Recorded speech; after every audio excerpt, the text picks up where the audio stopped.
ಸಜ್ಜನರಿಂದ ಪರಿತ್ಯಜಿಸಲ್ಪಟ್ಟೆನು. ನನ್ನ ಪತಿಗಳು ನನ್ನನ್ನು ಭೋಗ ವಸ್ತುವಿನಂತೆ ದ್ಯೂತದಲ್ಲಿ ಪಣವಾಗಿಟ್ಟು ಸೋತರು. ಹಸ್ತಿನಾವತಿಯ ರಾಜಸಭೆಯಲ್ಲಿ ಸಭಿಕರೆಲ್ಲರ ಸಮಕ್ಷಮದಲ್ಲಿ ಆ ದುಶ್ಯಾಸನದಿಂದ ಅಪಮಾನಕ್ಕೊಳಪಟ್ಟನು. ರಾಜ್ಯ ನಗರವನ್ನೆಲ್ಲ ತ್ಯಾಗ ಮಾಡಿ ಭಿಕ್ಷುಕಿಯಂತೆ ಕಾಡಿಂದ ಕಾಡಿಗೆ ಅಲೆದದ್ದು ಆಯಿತು. ಕದ್ದ ಕಳ್ಳರಂತೆ ತಲೆಮರೆಸಿಕೊಂಡು ಆ ಕೀಚಕನ ಭಂಗವನ್ನು ಸಹಿಸಿದನು. ಇನ್ನು ನನ್ನ ಕಷ್ಟಗಳು ಕಳೆದವು. ಕೊನೆಗೆ 2 ದಿನಗಳಾದರೂ ಸುಖವಾಗಿರುವುದೆಂದು ಭಾವಿಸಿದರು. ಹೆಜ್ಜೆ ಹೆಜ್ಜೆಗೂ ಅಪಮಾನ.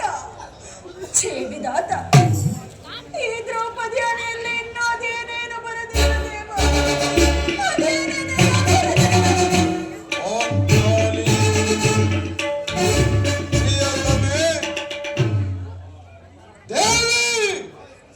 ಇವಳೇಕೆ ಈ ರೀತಿ ಚಿಂತಾಮಗ್ನಳಾಗಿರುವಳು?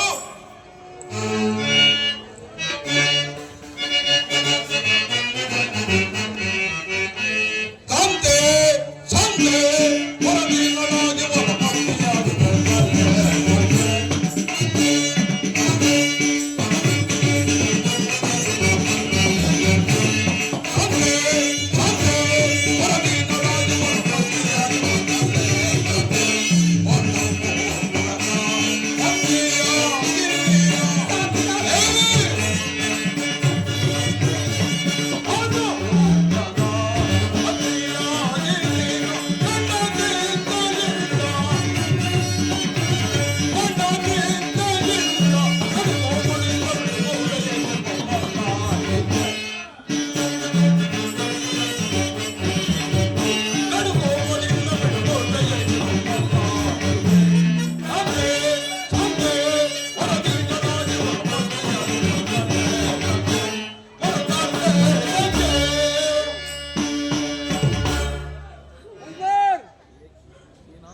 ದೇವಿ, ಏನಾಯಿತು?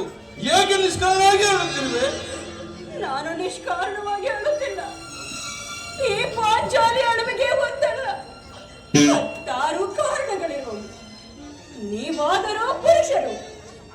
ನಿಮ್ಮನ್ನು ಯಾರಾದರೂ ದೂರಿದರೆ, ಅಪಮಾನ ಪಡಿಸಿದರೆ ಸ್ವತಃ ನೀವೇ ಅವರಿಗೆ ಪ್ರತಿಕಾರ ಮಾಡುವಿರಿ. ಆದರೆ ಈ ಸ್ತ್ರೀಯರ ವಿಚಾರವೂ ಹಾಗಲ್ಲ. ಅವರು ಅನ್ನ ವಸ್ತ್ರಗಳಿಗಾಗಿ ಪರರನ್ನು ಆಶ್ರಯಿಸಬೇಕು. ಆತ್ಮ ಗೌರವವನ್ನು ರಕ್ಷಿಸಿಕೊಳ್ಳಲು ಅವರಿಗೆ ಅನ್ಯರ ಆಶ್ರಯ ಬೇಕೇ ಬೇಕು. ಹೇ ಪರಮೇಶ್ವರ, ಇಂತಹ ಪರಾಧೀನ ಸ್ತ್ರೀ ಜಾತಿಯನ್ನು ಅದೇಕೆ ಸೃಷ್ಟಿಸಿದ ದೇವ? ಅದೇಕೆ ಸೃಷ್ಟಿಸಿದೆ? ಅಳಬೇಡ ಪಾಂಚಾಲಿ, ಅಳಬೇಡ. ಸ್ತ್ರೀಯರ ಪರಾಧೀನತೆಯು ನಮ್ಮ ಸಮಾಜದ ನಿಯಮ ಅಲ್ಲದೆ ಭಗವಂತ ಋಷಿಮುನಿಗಳ ಆಜ್ಞೆ. ಕೈ ಹಿಡಿದ ಪತ್ನಿಯನ್ನು ದ್ಯೂತದಲ್ಲಿ ಪಣವಾಗಿಟ್ಟು ಸೋಲುವಂತೆ ಆ ನಿಮ್ಮ ಋಷಿಗಳೇ ಆಜ್ಞಾಪಿಸಿದರಲ್ಲವೇ? ಪತಿಗಳಂತೆ ಪತಿಗಳು ಮಾಡಿ ಪಡೆಯಬೇಕು ನಿಮ್ಮಂತಹ ಪತಿಗಳನ್ನು. ಮಾಡಿ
ನಿಂದಾದ ಹವ್ಯಕರನಿಂದಾದ ನಿಂದನೆಯು ನಮ್ಮನ್ನು ಸಾಯುವವರೆಗೂ ಬಿಟ್ಟಿದ್ದಲ್ಲ ಪಾಂಚಾಲಿ.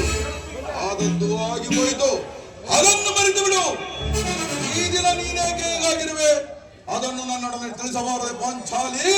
ತಿಳಿಸುವೆನು, ಆದರೆ ಆದರೆ ಅದರಿಂದ ಆಗುವ ಪ್ರಯೋಜನವಾದರೆ ಏನು? ನೀವೆಷ್ಟೇ ಆದರೂ ನಿಮ್ಮಣ್ಣನ ಆಜ್ಞಾಧಾರಕರಲ್ಲವೇ? ಪಾಂಚಾಲಿ, ಅದು ಇಂದಿನ ಮಾತು. ಈಗ ಆಜ್ಞಾಧಾರಕರಲ್ಲ. ಹಾಗಾದರೆ ತಿಳಿಸಿದರು ಕೇಳಿ.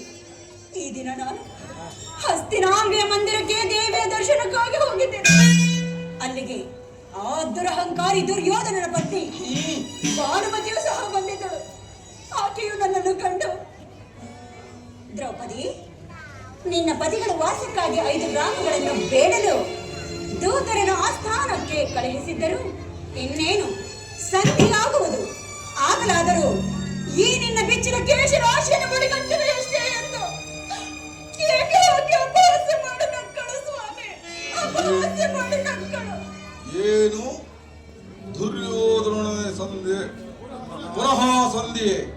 ಹಾಗಾದರೆ ಸಂಧಿಯಾಗಿರಲಾರದು. ಏನು ಆ ಸಂದೇಶ? ಯಾರು ಯಾರು ರಾಯಭಾರಕ್ಕೆ ಹೋಗಿರುವರು? ಮತ್ತೆ ನಾನು ನಮ್ಮಣ್ಣರಾದ ಶ್ರೀಕೃಷ್ಣ ಪರಮಾತ್ಮರಲ್ಲವೇ?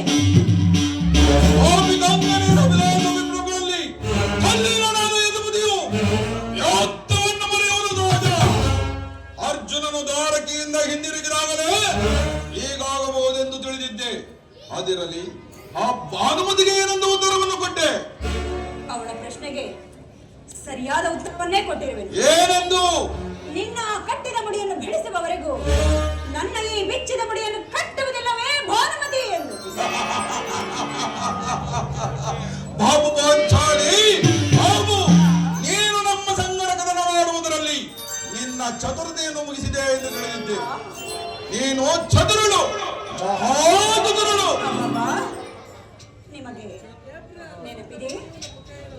ಅದೇ ಹಿಂದೆ ಒಂದು ದಿನ ಈ ನನ್ನ ಬಿಚ್ಚಿದ ಕೇಶರಾಶಿಯನ್ನು ಕಂಡು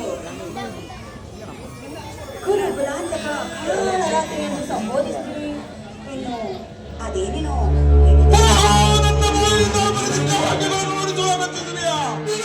ಮಾಡಿದ ಪ್ರತಿಜ್ಞೆಯನ್ನು ಮರೆಯುವಂತ ಹೇಳಿಯಲ್ಲ. ಆಹಾ, ಹೇಳುವುದು ಮಾತ್ರವಲ್ಲ, ನುಡಿದಂತೆ ನಡೆಯಬೇಕೆಂಬುದೇ ನನ್ನ ಇಚ್ಛೆ. ನಾನು ಸುಮ್ಮನೆ ಇಚ್ಛಿಸಿದರೆ ಏನಾಯಿತು? ನೀವೆಷ್ಟೇ ಆದರೂ ನಿಮ್ಮಣ್ಣನ ಆಜ್ಞಾಧಾರಕರಲ್ಲವೇ? ನನ್ನನ್ನು ಕೆರಳಿಸಬೇಡ ಪಾಂಚಾಲಿ, ಕೆರಳಿಸಬೇಡ. ಈಗ ನಾನು ಯಾರ ಆಜ್ಞಾಧಾರಕರಲ್ಲ. ಶಾಂತಿಯನ್ನು ಬಯಸುವರು ಸಂಧಿಯ ಪ್ರಸ್ತಾಪದಲ್ಲಿ ತೊಡಗಿ ನಾನು ಯುದ್ಧವನ್ನು ಆತುರದಿಂದ ನಿರೀಕ್ಷಿಸುತ್ತೇನೆ. ಧರ್ಮಪರಾಯಣನು ಯುಧಿಷ್ಠಿರನು ದುರ್ಯೋಧನನ ಅನಂತ ಅಪರಾಧಗಳನ್ನು ಕ್ಷಮಿಸಬಹುದು, ಆದರೆ